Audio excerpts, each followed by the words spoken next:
compute the follow of non-terminals in the following grammar. Okay, so consider sixth question. The non-terminals are E, T, E dash, T dash, F and F. Okay, the terminals are plus, asterisk, opening parenthesis, closing parenthesis, ID. Okay, and epsilon is also present. तो हमको इस grammar में क्या करना है, non terminals का follow compute करना है, वो मैंने ये पहले ही लिख दिया है. ओके, तो स्टार्ट करते हैं इनका फॉलो कंप्यूट करना. पहले बात करते हैं कैपिटल ई की. Capital E is the start symbol of this grammar. Start symbol का फॉलो हमेशा डॉलर तो होता ही होता है. ओके, अब आप ये चेक करेंगे कि जैसा कि मैं कॉन्सेप्ट बता चुका हूं कि फॉलो निकालते समय जनरली प्रोडक्शन के लेफ्ट हैंड साइड में एक ही बार देखते हैं फॉर स्टार्ट सिंबल ओनली. इसके बाद हमेशा प्रोडक्शन के जितने भी प्रोडक्शन उनके राइट साइड में देखते हैं. कैसे कि अगर ई के फॉलो की बात की जा रही है तो प्रोडक्शन के राइट हैंड साइड में कहां पर कैपिटल ई है, सर्च करो उसको. सर्च किया तो ये लोकेशन दिखाई पड़ी. ओके, अब कहता है कि अगर ये मीन्स राइट हैंड साइड में तो इसके इमीडिएट राइट में क्या है, कहता है इमीडिएट राइट में क्लोजिंग पैरेंथेसिस है. तो क्लोजिंग पैरेंथेसिस है तो ये इस तरह से इसके फॉलो में आएगी क्योंकि इमीडिएट राइट में टर्मिनल. ओके, अगर नॉन टर्मिनल होता तो फिर इसको प्रोसेस और लंबा जाता क्योंकि हम उसका फर्स्ट निकालते फिर, लेकिन यहां पर टर्मिनल ही है इसलिए बस इतने पे ही रोक देंगे. कहीं पर और प्रेजेंट है राइट हैंड साइड में कैपिटल ई नहीं, and therefore this is the follow set for capital E. Now come to E dash. E dash का फॉलो निकालना है. प्रोडक्शन के राइट हैंड साइड में कहीं पर भी ई डैश प्रेजेंट है. यस, ये प्रेजेंट है. ओके, और कहां प्रेजेंट है, ये प्रेजेंट है. इसके अलावा और कहीं प्रेजेंट नहीं है. दो जगह है, तो दोनों जगह से आप क्या करोगे, फॉलो निकालोगे और दोनों को यूनियन कर दोगे. कैसे, जैसे कि ई डैश का फॉलो देखें तो ई डैश के इमीडिएट राइट में यहां कुछ है, द आंसर इज नो. इसका मतलब follow of E dash equal to follow of E. अगर ये कॉन्सेप्ट है तो इसका मतलब डॉलर और क्लोजिंग ये तो आना ही आना है. ओके, अब यहां पर जो होना था हो गया. इस जगह पर देखते हैं इसके इमीडिएट राइट में कौन है, इसके इमीडिएट राइट में नथिंग इज देयर. तो रूल फिर से क्या कहता है, follow of E dash equal to follow of E dash. तो फॉलो ऑफ ई डैश तो हम अब तक ये निकाल चुके हैं, तो मतलब कुछ भी नया नहीं आया. आया तो लेकिन कुछ भी नहीं आया, नया आया, एंड देयरफॉर रिजल्टिंग जो फॉलो होगा वो यही रहेगा. ओके, और इसके अलावा और कोई पॉसिबिलिटी नहीं है, एंड देयरफॉर स्टॉप.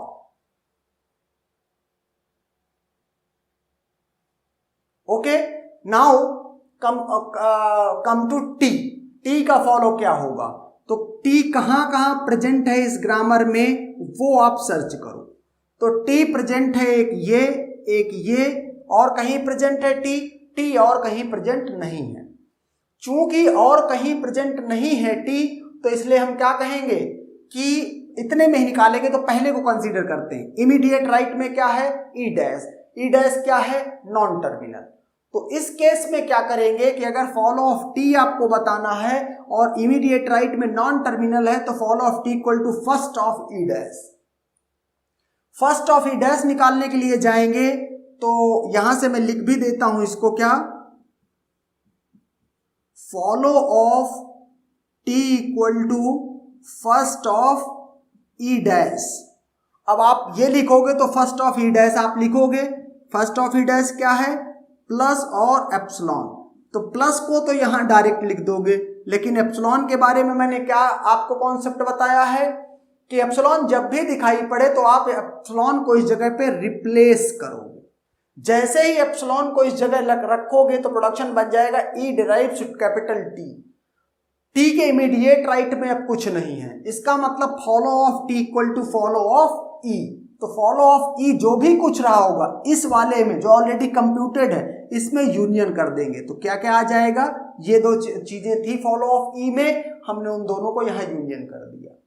ओके, ये कॉन्सेप्ट है। अब बात करते हैं किसकी, यहां बात करते हैं टी एक जगह पर और आया है ये, तो यहां आया है तो यहां पर भी क्या है, ई डैश है, ई डैश है तो हम बात करेंगे फिर से वही क्या कि फर्स्ट ऑफ ई डैश, तो फर्स्ट ऑफ ई डैश में फिर से आपको वही मिलेगा प्लस और एप्सिलॉन, प्लस को लिखेंगे जो कि ऑलरेडी इसमें लिखा हुआ है तो दोबारा लिखेंगे नहीं, डुप्लीकेसी नहीं करनी है। एप्सिलॉन इसकी जगह पे लिखेंगे तो एप्सिलॉन लिखेंगे तो follow of T equal to क्या होगा, फॉलो ऑफ ई डैश, और फॉलो ऑफ ई डैश क्या है, डॉलर और क्लोजिंग पैरेंथेसिस जो कि ऑलरेडी इंक्लूडेड है, and therefore this is the final answer for your means follow set. Okay, तो ये इस तरह से ये हो गया। अब बात करते हैं किसकी, टी डैश की। टी डैश को भी प्रोडक्शन के राइट हैंड साइड में देखेंगे, टी डैश कहाँ प्रेजेंट है, एक ये प्रेजेंट है, एक ये प्रेजेंट है, और टी डैश कहीं पर भी नहीं है। जब बात कर रहा है इसकी तो कहता है इमीडिएट राइट में क्या है, इमीडिएट राइट में कुछ नहीं है, तो follow of T dash equal to follow of T. Follow of T आप ऑलरेडी कंप्यूट कर चुके हो, प्लस डॉलर और ये, ओके, वो इंक्लूड कर दोगे। अब दूसरी जगह जहां पर टी डैश लिखा हुआ है वहां पर भी फॉलो कंप्यूट करोगे और जो भी आंसर आएगा उसको इसके साथ यूनियन कर दोगे। तो ओके, हम देखते हैं क्या है, follow of T dash equal to, इसके इमीडिएट राइट में कुछ भी नहीं है तो follow of T dash equal to follow of T dash, तो फॉलो ऑफ टी डैश तो ऑलरेडी हमने उसको लिख ही दिया है, कुछ नया नहीं मिल रहा है। Okay, and therefore simply stop and say this is the follow set for t dash. Okay, now come to f. f का फॉलो, f कहां पर है, f हमको दिख रहा है ये, f दिख रहा है हमको ये यहां पर, इसको ये f है और एक f यहां पर है, तो f यहां से देखो, follow of f equal to first of t dash, follow of capital F equal to first of t dash. First क्यों, क्योंकि ये नॉन टर्मिनल है, तो t डैश का फर्स्ट क्या है, टी डैश का फर्स्ट है स्टार और एप्सिलॉन, तो स्टार को तो मैं डायरेक्ट लिख दूंगा और एप्सिलॉन को क्या करूंगा, इसकी जगह पर रिप्लेस कराऊंगा एप्सिलॉन को। ओके, जैसे ही रिप्लेस कराऊंगा तो क्या कहेगा, follow of capital F equal to follow of T. Follow of T आप ऑलरेडी कंप्यूट कर चुके हो, वो क्या था, प्लस डॉलर और क्लोजिंग पैरेंथेसिस, तो उसको मैंने जो पहले से रिजल्ट आया था उसको यूनियन कर दिया। ओके, अब इस जगह से जो भी कुछ निकलना था निकल गया, हम बात करेंगे इस जगह की, follow of capital equal to first of T dash. Okay, first of T dash क्या है, स्टार और एप्सिलॉन, स्टार ऑलरेडी इंक्लूडेड है, एप्सिलॉन मैं इसकी जगह पे रखूंगा, जैसे इस जगह पे एप्सिलॉन रखूंगा क्या कहेगा, follow of F equal to follow of T dash. Follow of T dash में जो भी कुछ था वो सब कुछ ऑलरेडी इंक्लूडेड है, and therefore this is the follow setup for capital F. Okay, so finally ये क्वेश्चन में जितने भी नॉन टर्मिनल थे सबके लिए आपने फॉलो सेट निकाल दिया। Okay, now come to this seventh question. बात करेंगे हम फॉलो ऑफ, मैं फॉलो को एफओ के लिख दे रहा हूं, follow of L, follow of L dash. Okay, the only non terminals are S, capital L and capital L dash. Okay, तो कैसे इसको कंप्यूट किया जाएगा ये देखते हैं। अगर बात करें कैपिटल एस की, since S is the start symbol तो इसके उसमें डॉलर तो होगा ही होगा।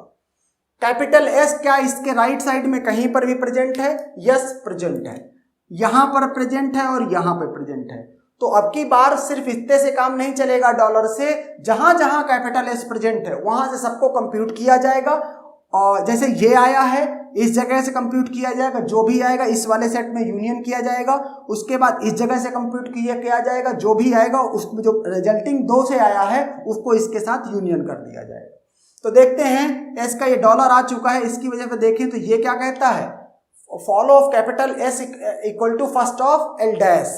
तो फर्स्ट ऑफ एल डैश क्या है, कॉमा, कॉमा है और एप्सिलॉन है, तो कॉमा को तो आप डायरेक्ट लिख दोगे। अब ध्यान रहे यहाँ हम ये भी कॉमा यूज कर रहे हैं और ये कॉमा ग्रामर का पार्ट भी है, तो इसको थोड़ा मोटा करके बना रहा हूं। ओके, और एप्सिलॉन की बात करेंगे तो एप्सिलॉन को इसकी जगह रिप्लेस कराएंगे, जैसे ही आप इसको इस जगह पे रिप्लेस कराओगे तो क्या बन जाएगा, follow of capital S equal to, आगे तो कुछ है नहीं, follow of S equal to follow of L. अब फॉलो ऑफ एल आपको देखना है तो फिर यहां पे जाना पड़ेगा। एल कहां कहां प्रेजेंट है, तो ये प्रेजेंट है एल, तो इसके इमीडिएट राइट में क्या है, closing parenthesis, closing parenthesis. Right side में और कहीं एल है क्या, नहीं है, तो इसका मतलब है कि यहां पर सिर्फ फॉलो ऑफ एल में सिर्फ ये क्लोजिंग पैरेंथेसिस यहां और आ जाएगी। ओके, ये इसकी वजह से जो भी कुछ फॉलो निकलना था वो निकल गया। अब इसकी जगह से अगर देखें, फॉलो ऑफ एस, इसके इमीडिएट राइट में कुछ भी नहीं है, तो follow of S equal to follow of L dash. Follow of L dash निकालना है तो वो आपको निकालना पड़ेगा। एल डैश कहां प्रेजेंट है, एल डैश ये प्रेजेंट है, इसके इमीडिएट राइट पे क्या, कुछ भी नहीं है, तो follow of L dash equal to follow of L, और फॉलो ऑफ एल आप ऑलरेडी निकाल चुके हैं, क्या है वो, क्लोजिंग पैरेंथेसिस, क्लोजिंग पैरेंथेसिस। तो अब इसका मतलब एल डैश का ये क्या हो गया, ये क्लोजिंग पैरेंथेसिस हो गया। ओके, और भी कुछ पॉसिबिलिटी है क्या, ये देख लेते हैं। एस में और कोई पॉसिबिलिटी नहीं है, एस में और कोई पॉसिबिलिटी नहीं है, एल डैश एल में भी कोई पॉसिबिलिटी नहीं है, और एल डैश में भी कोई पॉसिबिलिटी नहीं है। So this is the final answer for your question number 7. Okay, and that's done.